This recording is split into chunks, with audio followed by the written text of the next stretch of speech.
Clap your hands for our choir today. Amen. Thank you for coming. Small group singers, we appreciate you coming. And would you greet those around you, ask them how you doing? How you doing? You doing all right? Doing all right? So I'm glad to be sitting next to you. And it's a joy to be here.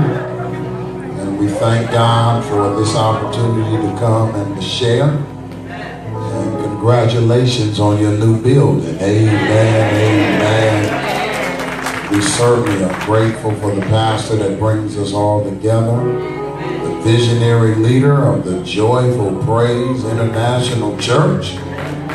Let's thank God for Dr. John Williams. Amen, amen. We appreciate him. And congratulations to you. I preached in this building many times before when it was the church that had it before, and you have made this place look good. Amen. I mean, you really have. You'd have had to be here before. You made this place. When we pulled up, I told the people who were with me, this ain't the place.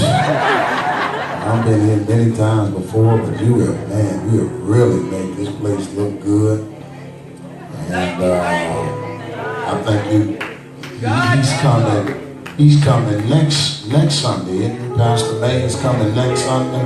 Pastor May had this church, and then he's moved in the Lithonia area, and he's coming next. I may have some problems next Sunday. He may want this building back. Amen. You may want this building. I'm going to call him and let him know. Hey, man, prepare yourself now. Prepare yourself. Y'all have upgraded. It's good to have people. Good to have people who will work with you. So I celebrate all the members of the Joyful Praise Church. Amen. Blessings on you. Thank God for Lady Williams. Praise God for her. Amen. Appreciate you. And just so kind of you to allow me to come back. I think I was with you, not long ago. Was it last year? March of last year. We had some March Madness. Amen. And now I'm back this soon. And too many churches I go back to that soon. And I get a little scared when people invite me back for the second time. Because I had a school teacher, math teacher, used to tell me I just had to keep coming to the board till I got the problem right. So whenever a church invites me back for the second time, I think I messed up so bad the first time that they give me another chance to get it right. But whatever the reason, I'm glad to be here. And we've had a long day already. I know you had a long day. And while I was downstairs, I think I had too much of the refreshments downstairs. The armor bearer made a mistake and said, help yourself. And I had about 6 or 7 sandwiches when I was waiting for them to come get me. That spirit of sleep has fallen on a brother. Amen. So in closing, I want to say to you,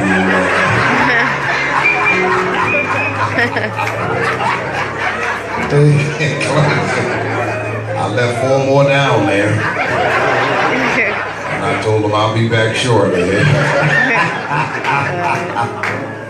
You know, there was one preacher I learned he would never eat before he would preach. And I went to a church once, and it was after 11 o'clock service. He was supposed to preach at 3. And he went over to the family's house for dinner. And the little boy said to him, he said, Reverend, are you going to eat? He said, no, I never eat before I preach. I got to preach at 3. He said, when I eat before I preach, my message don't go well. The little boy said, okay. They went on to church at 3 o'clock, and the preacher came back for dinner. The preacher asked the little boy, he said, how was my message? The little boy said, you should have ate you something.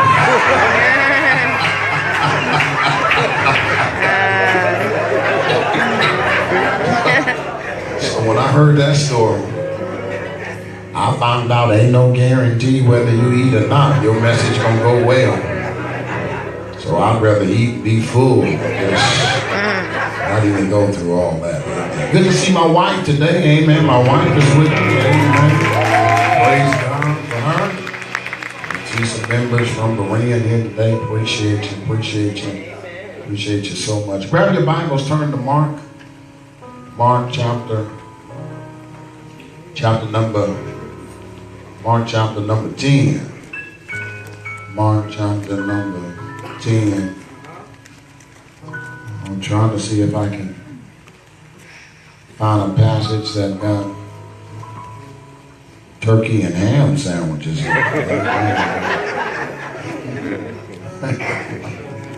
Mark chapter 10. I want to begin reading at verse 48. A few of your following verses, as your custom is, would you stand for the reading of God's Word? Mark chapter 10. Joyful Praise Church is how old now? How old? Is it 2 years? 13 months. Man, God has blessed you. 13 months. Wonderful. And last I came to preach was being in a hotel. And now you got your own building. Amen. There's a song that says, Mama may have, Daddy may have, but God bless the church that's got his own. Well, I know it said God bless the child, but you know I just changed the word. Mark chapter 10, I want to begin reading at verse 48. Verse 48 says, and many charged him that he should hold his peace, but he cried the more a great deal, Thou son of David, have mercy on me. Yeah. Jesus stood still and commanded him to be called. And they called the blind man, and they said unto him, be of good comfort, rise, he's calling you. And he casting away his garment, rose, came to Jesus. Jesus answered and said unto him, what wilt thou that I should do unto thee? The blind man said, Lord, all I want is to receive my sight. Yeah. And Jesus said, go your way.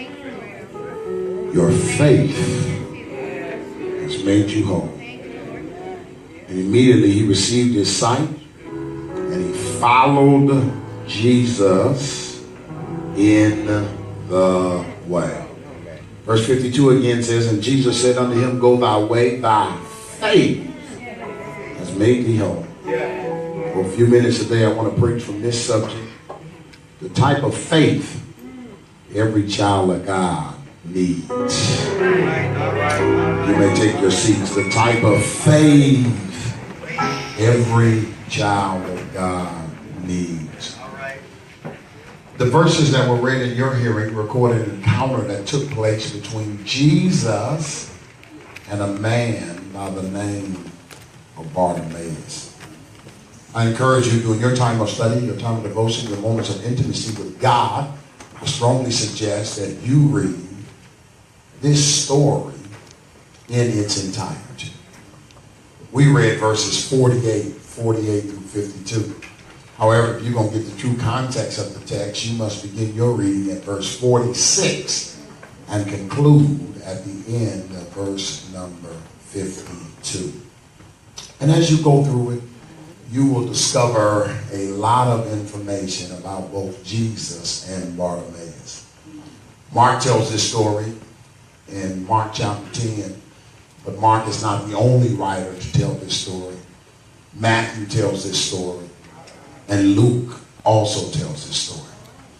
Matthew tells it, Mark tells it, Luke tells it, and I encourage you to read all three accounts, because they all say some things that are the same, and they all say some things that are different. And today we're at Mark's account. Read all three, because all of them say some things that are the same, all of them say some things that are different. And when I make that statement, sometimes people in church or people outside the church struggle with that. And they say, that's why I don't read the Bible. That's why I can't get into the Bible, because the Bible literally contradicts itself. That's what many individuals say. How can Matthew, Mark, Luke all tell the same story, but they don't all say the same thing? And when I hear people say, that's why I don't read the Bible, I immediately say to them, well, surely you don't watch the news. Because there are three main news outlets: ABC, NBC, and CBS. And for the most part, they all tell the same stories, but they tell it from a different perspective. And that's what the Bible does. The Bible does. The Bible does. One man was watching 11 o'clock news one day, and he called his friend. And he said, man, you got to turn on 11 o'clock news. You got to turn 11 o'clock news on. Turn it on, CBS. He said, there's a man on the bridge, and he's threatening to jump. His friend turned it on. His friend who had turned it on secondly said, I hope he doesn't jump. The man who had turned it on first said, I believe he's going to jump. Second man said, no, I don't think he's going to jump. The first man says, I bet you $20 that he jumps. Second man said, okay, you got to bet. And sure enough, in a matter of minutes, the man jumped from the bridge. Second man said to the first man, he said, I owe you $20. First man said, no, you don't owe me $20. I saw the story at the 6 o'clock edition. Second man said, no, I still owe you $20. I saw it at the 6 o'clock edition also, but I didn't think he would jump again.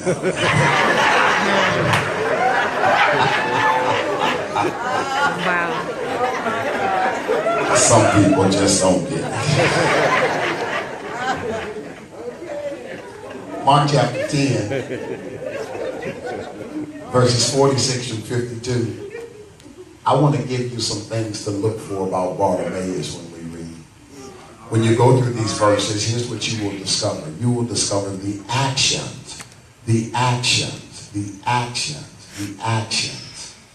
by Bartimaeus. The actions by Bartimaeus. Second thing you'll discover when we read these verses is you will discover the reaction to Bartimaeus. The reaction to Bartimaeus. All right. And then finally, when you look at these verses, you will discover the satisfaction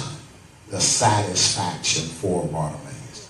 We're just going to read verses 46 through 52, 46 through 52. And in each verse, you will either see actions by him, reaction to him, or satisfaction for him. All right. Let's begin in verse 46. Let's begin. Verse 46 says, and he came to Jericho, and as he went out of Jericho with his disciples, a great number of people, blind Bartimaeus, the son of Timaeus, sat by the highway side begging. What is that? An action. He's begging. And when Bartimaeus heard it was Jesus of Nazareth, he began to cry out. And he said, Son of David, have mercy on me. There again, that's an action. He's crying out. Verse 48, and many charged him that he should hold his peace. Many charged him that he should be quiet. Many charged him that he shouldn't be so loud. What is that? A reaction. But he cried even louder. He made even more noise. What is that? An action. Verse 49, and Jesus stood still. And commanded people to call for Bartimaeus. What is that? A reaction. Jesus stood still and commanded him to be called. And they called the blind man, and they said, be of good comfort, rise, Jesus is calling you. Verse 50, and he, being Bartimaeus, cast away his garment, rose, and came to Jesus. That's another action. Cast away his garment, he rose and came to Jesus. All right. Verse 51, and Jesus answered and said unto him, what wilt thou that I should do unto thee? What is that? A reaction. A reaction. Jesus says, what do you want me to do for you? And the blind man said, Lord, all I want is for my lottery numbers to come in. You woke up that time, didn't you? You know, like, is that in the Bible? Is that in the... No, he said, all I want is to receive my son. And Jesus said unto him, go thy way. Your faith has made you whole. Go your way. Your faith has made you whole. It's reaction. And immediately he received his sight. That's satisfaction. Immediately he received his sight. And he followed Jesus everywhere he went. That's an action. In every verse, 46 through 52, there is either actions by Bartimaeus, reactions to Bartimaeus, or satisfaction for Bartimaeus. And one verse arrested me. One verse grabbed my attention. And it was verse 52. Jesus says, your faith has made you whole. Your faith has made you whole. Hey, help me preach this. What letter does the word faith start with? F. Hey. Jesus said, your faith has made you whole. Now, of all the words that Jesus could have said that start with an F, has made you whole, he only said faith. Look at what he did not say. He did not say your friends have made you whole. He did not say your family has made you whole. He did not say your fan base has made you whole.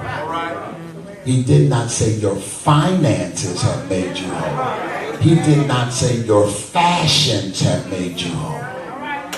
He did not even say your Facebook page has made you whole. He only said your faith.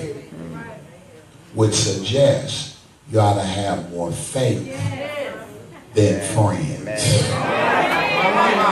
You ought to have more faith than family. You ought to have more faith than finances.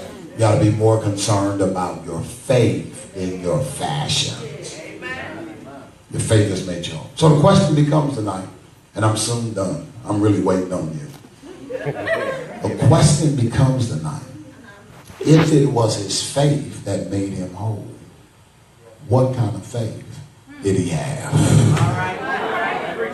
Preach, Pastor. I believe I will. What kind of faith did he have? He said, your faith. And I want to share with you. I want to share with you the kind of faith every child of God needs. Yes, sir. You're looking at me like you had a few sandwiches yourself. I ain't the only one sleeping up in this bed. All right. I got three. Hey, brother, good to see you. I got three. And we out of here. Number one, every child of God needs faith that can locate Jesus. That's good right there. Every child of God needs faith that can locate Jesus.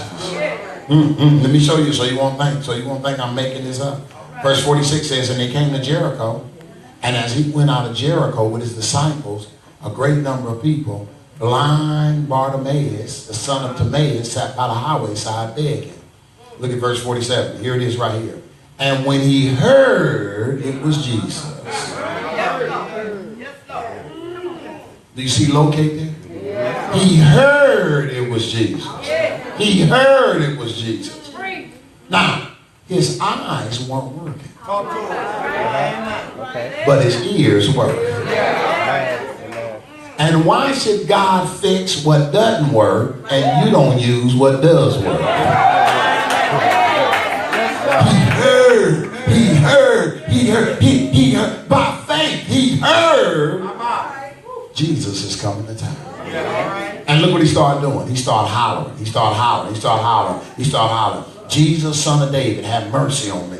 Jesus, son of David, have mercy on me. Jesus, after he located Jesus, he started hollering. Which means people who are quiet in church, it might be because you've never located Jesus. People who are cool and cute and calm and composed, it might be you don't know where Jesus is. But when you meet him him for yourself, when you find him for yourself, when you quit riding on mama's religion and daddy's prayer.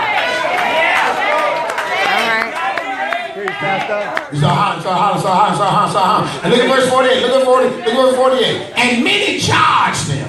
That's King James. That's King James. Many charged in the Holy Spirit. That's the King James. King James. The way they say it in Ellenwood is, many told him to shut the blank up. You fill in the blanks based off of your culture. Many told him to shut up. Told him to shut up. Shut up. Now watch this. They never tell you to shut up at the game. They never tell you to shut up at the bar. They never tell you to shut up in the bedroom. Matter of fact, they ask you stuff that you already know. What's my name? What's my name?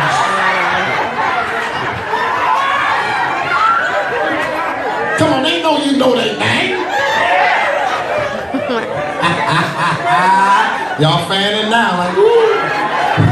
Wasn't ready for that one. Don't shut up. And catch this. Everybody that told him to shut up could see. Everybody that told him to shut up had eyes that were working. Because people never want you to get what they already have. People cool with you long as they one up on you. They cool with you long as you on the bus and they got a car. They cool with you as long as they in a house and you in an apartment. They cool with you as long as you unemployed and they got a job. They don't want you to get where they already are. But you gotta let all your haters know, not only will I get where you are, I'm gonna pass where you are. Amen. High five somebody, say, don't get used to me where I am right now. As a matter of fact, just shake one person's hand right now. Shake one person's hand. Pull your hand back and say, that's how I feel to shake the hand of a future millionaire. Anybody ever see that? They told him to shut up and he hollered even louder. All right. Because his faith had located Jesus. Well, let me rush on to number 2. Let me rush on. The cookies in the back are calling my name. Let me rush on. Number 1, you need faith that will what? Locate Jesus. Number 2, you need faith that'll motivate Jesus. It's right there in verse 49 if you ain't ripped it out of your Bible. It's right there in verse 49. What are the first 3 or 4 words in verse 49? And Jesus stood still. What did he motivate Jesus to do? To stop. Now where is Jesus? On his way to Calvary. Where is Jesus? On his way to die for the sins of the world. Jesus is very busy, but the praise of Bartimaeus motivated him to stop. And look at what Jesus said. Jesus told some of his armor bearers. He said, go get him. Go get him. Who Jesus? Who Jesus? Who Jesus? The guy over there asleep while you preaching? No, leave him right there. Go get him. Who Jesus? Who the brother that got his arms folded while you teaching? No, leave him right there. Go get who, Jesus? Go get who? The lady that's texting while you trying to preach? No, leave her right there. He says, go get the brother making noise. Go get the brother that's loud. Go get the brother that's ghetto. Go get the brother that don't have no shame in his game. Go get the brother that don't care what people think about him. Go get the brother that want a blessing so bad that if he's the only one on the road to make noise, he'll make noise all by himself. Go get the brother that's been delivered by the opinions of people. Go get the brother that needs a blessing and he don't know when you gonna pass through this way again and he don't want to miss you this time. It went down. It went down. He motivated you. He motivated you. He motivated you. Let me get the last one. Let me get the last one. Get the last one. We rolling out here together. We rolling out here together. You gonna go that way, I'm going that way. Let's tell somebody what's that way. The refreshments, yes. Number one, you need faith that will do what? Locate Jesus. Do the mics reach on that side over there? Y'all hear me on that side over there? Because y'all like y'all on a 7-second delay.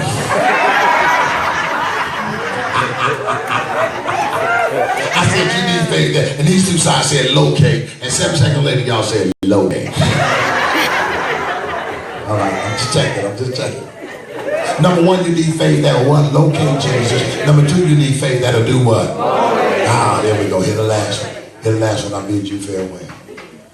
You need faith that'll activate Jesus. This is good. I'm going to preach this at my own church. I'm preaching now. No, you listening now. I've been preaching. I've been up about 15 minutes. I'm just messing with you. Activate Jesus. Look at verse 50. Jesus called him, and he casting away his garment, he rose and he came to Jesus. And watch verse 51. Jesus says, what you want me to do for you? How many of you right about now would love to hear Jesus say, what you want me to do for you? If Jesus came to you right now and said, what do you want me to do for you? How many of you got some things you can tell? How many got more than one thing you can tell? Now watch this. He asked Bartimaeus in chapter 10, verse 51, what do you want? And by the end of verse 51, in Mark 10, Bartimaeus was finished asking. You know what the Lord can't ask some of you what you want? Because if he asks you in Mark chapter 10, verse 51, what you want, way over in the book of Philippians, you would say, and finally. This brother said, all I want is my sight. All I want, because without a vision, people perish.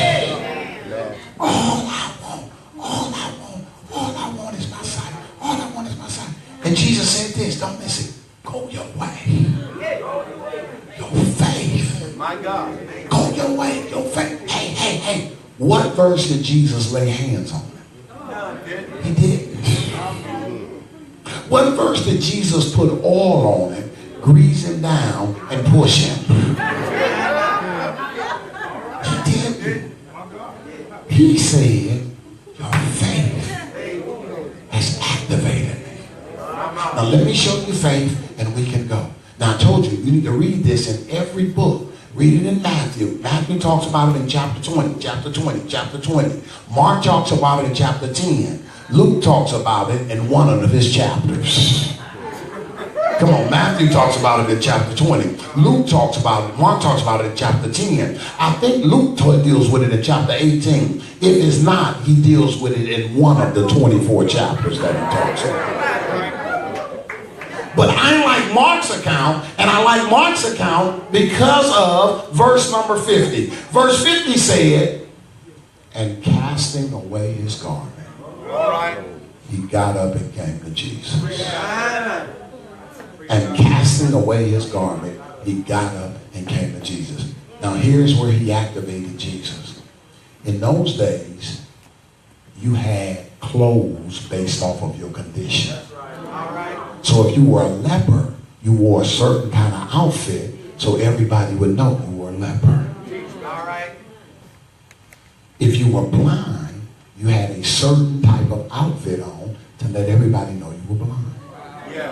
As soon as Jesus said, come here, the first thing Bartimaeus did was threw away his blind clothes. Oh, y'all ain't listening. Y'all ain't listening. Threw away his blind. Now watch this. Had he gotten his healing yet? No. But he threw it away. Because that was his faith saying, something about to happen. That was his faith saying, God is getting ready to do something. And every day you ought to wake up saying, something about to happen. Every day you ought to get out of bed excited saying, the mere fact that the Lord woke me up, something is about to happen. get dressed. I can't wait to put on my clothes. I can't wait to get out this house because something's going to happen. And one of the things that messes up many people who go to church is they go to church but don't have no faith. You don't believe God's going to set you free. You don't believe God is going to raise you up. You don't believe God's going to give you the desires of your heart. You don't believe God's going to handle your cancer. You don't believe God is going to take care of all the crooked places. You got to believe He's going to open doors. I dare you to tell somebody on your road, you sit next to somebody that believes. You're sitting next to somebody that believes that God can still handle it. You're sitting next to somebody that believes that God is a healer. You're sitting next to somebody that believes that God can open doors. You're sitting next to somebody that believes that God can put you in a church and you don't even have the money to get in the church, but He'll open up the doors so that you can get in. What do you believe? And when Jesus saw him throw away this coat, He said,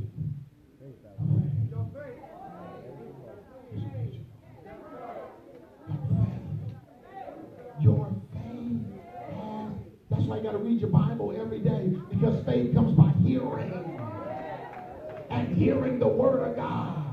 That's why you just can't get all in the music and then when it's preaching time, you put your finger up so that you can go to the restroom. Sit your butt back down and get you some word because you need some faith. Because the devil's going to throw something at you today. The devil's going to throw something at you next week. And you need faith to tell the devil, I ain't scared of you.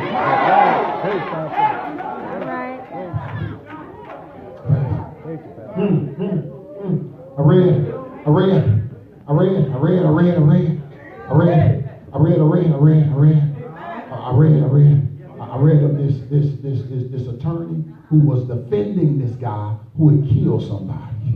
Hear what I say. I read of an attorney who was defending a guy who had literally killed somebody. And when they got to court, and it was time for the closing arguments. The attorney went to the jury and he said, my client didn't do it. My client didn't do it. He says, as a matter of fact, I'm going to prove to you who did it. I'm going to count to three. And when I count to three, the person who really killed the person is going to walk through those back doors. And he counted 1, 2, 3. And nobody walked in. Nobody walked in. He went to the jury and he said this, I know nobody walked in, but you all looked. And the mere fact that you look suggests you got reasonable doubts. Because if you really believe my client did it, you would have never looked. But the mere fact that you look, you're unsure whether my client did it. And since you have reasonable doubt, you need to acquit him, release him, and let him go on the grounds of reasonable doubt. I'll rest my case. And he went and sat down. And the judge dismissed the jury to go deliberate.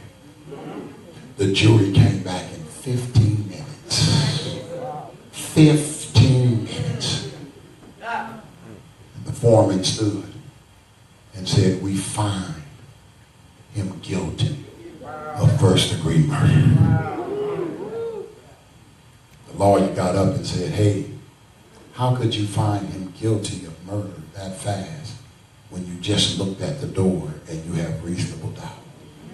And the jury said to him, we looked, but your client didn't look.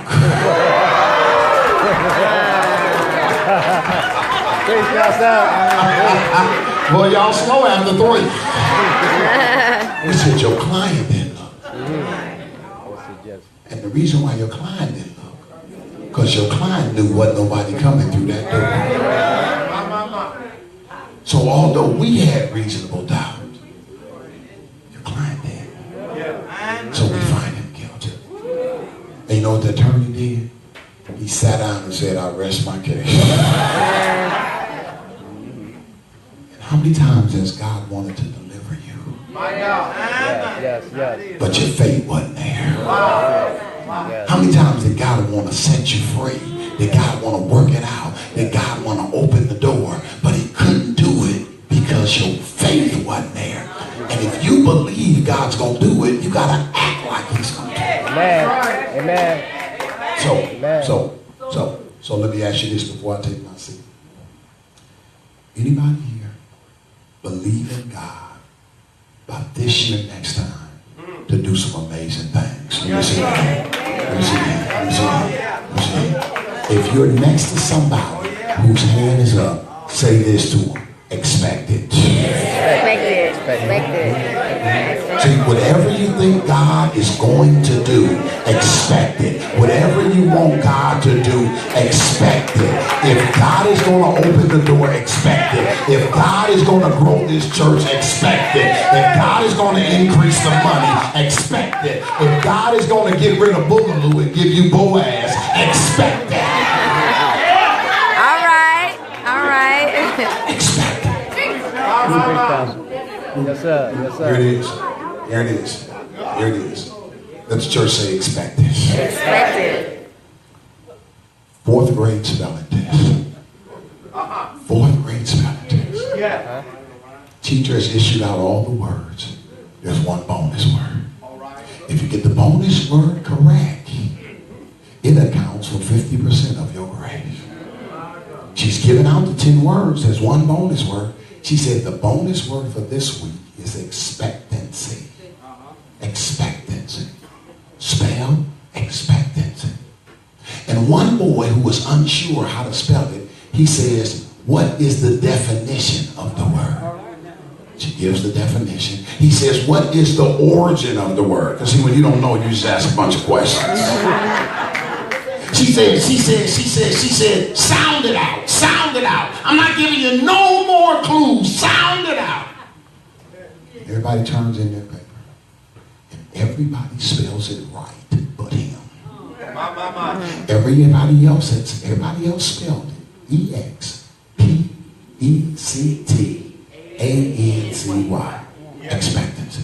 Check what somebody says. Is that the way you spell it? Is that the way you spell it? Because I see some of y'all kind of struggling right now. Oh my God. Some of y'all done pulled out your pen. Like, everybody spelled it E-X-P-E-C-A-N-C-Y. But this boy spelled it like this. E-X-P-E-C-T-A-N-D-S-E-E.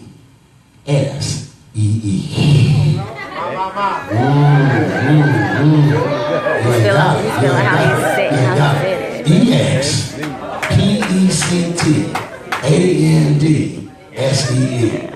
And teacher said, that's wrong. He said, it ain't wrong because you told me to sound it out. And when I sounded it out, I came up with expect and see. Come on, y'all listening. Y'all listening. Expect and see. Expect God to pay your bills and see God pay your bills. Expect God to open a door and see God open the door. Expect God to lighten your load and see God lighten your load. Expect God to heal your body and see God heal your body. I dare you to look down your row and say, neighbor, oh neighbor, expectancy. Is there anybody here that made up your mind? I will. Expectancy. I'm expecting a miracle. I'm expecting doors to open. I'm expecting God to deliver me. I'm expecting to pay my bills. I'm expecting to pastor a church that is excited about the word. Look down your row and tell somebody you're sitting next to somebody who expectancy. I expect for God to put food on the table. I expect for God to keep a roof over my head and clothes on my back. Shake somebody's hand and say expectancy. Oh, that's the wrong somebody. Get up out of your seat and find 3 people and say expect and see. Expect God to fight your battles. Expect God to deliver your children. Won't God take care of you? Won't God lighten your load?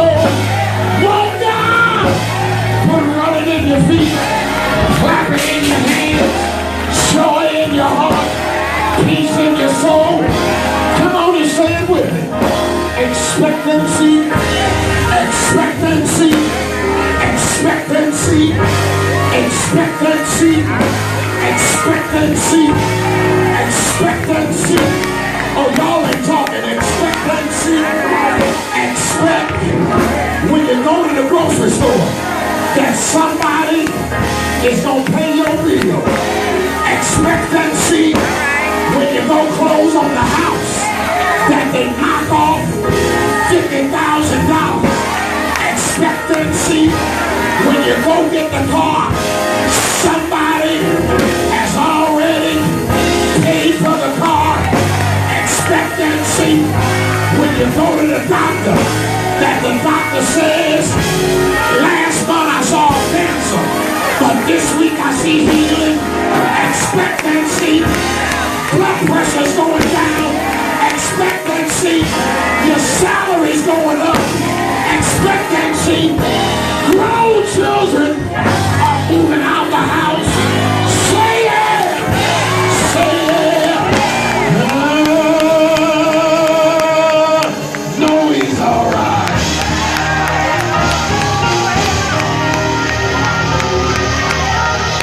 Tell 4 people expectancy, expectancy. Anybody know God to do it? Anybody know God to take care of you?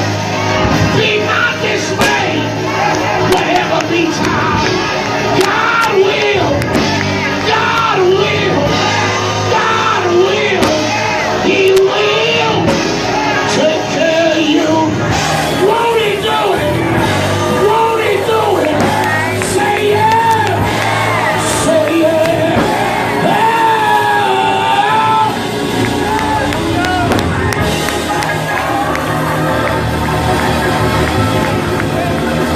Tell 4 people expectancy. Expectancy. I wish y'all weren't so cute up in here. Wish y'all weren't so cool up in here. But you are in this building because you got a pastor that expected to move from the hotel.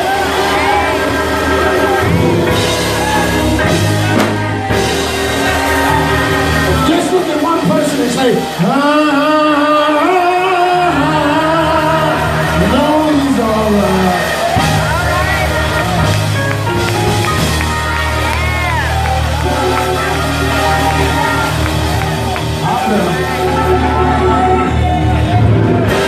When I finish,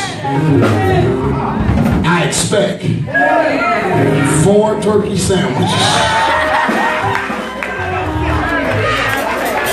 Still be on that table. Clap your hands and shout expectancy. That's all of my time. Thanks for your time. But you need faith that will locate Jesus, motivate Jesus. Let me say this and I'm done. This was the last time, according to Mark, that Jesus ever went to Jericho. Which means if Bartimaeus would have missed him that day, he would have been blind for the rest of his life. And read it now, read it. I just went through it. But when Jesus healed him, he said, go your way. Which means you got what you want, go on leave. But the verse said he followed Jesus everywhere he went. Why would he go back to the fools that told him to shut up? Because if he had to listen to them, he would still be blind. I'm out of moments, but I'm never out of message. Pastor, keep expecting and see. And when y'all move in the building after this one, I want to come back and preach again. Expect and see. Amen. Somebody say, I see great things in your future. I see great things in your future. Come on, hug them. Come on, I see great things in your future. I see great things in your future. Yes. see great things. I see great things in your future. Your grace and mercy has brought me through.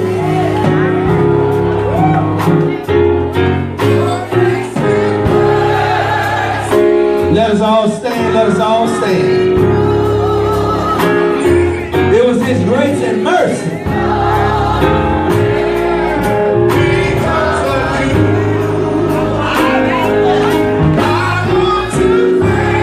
The door is open. We're going to stand in invitation.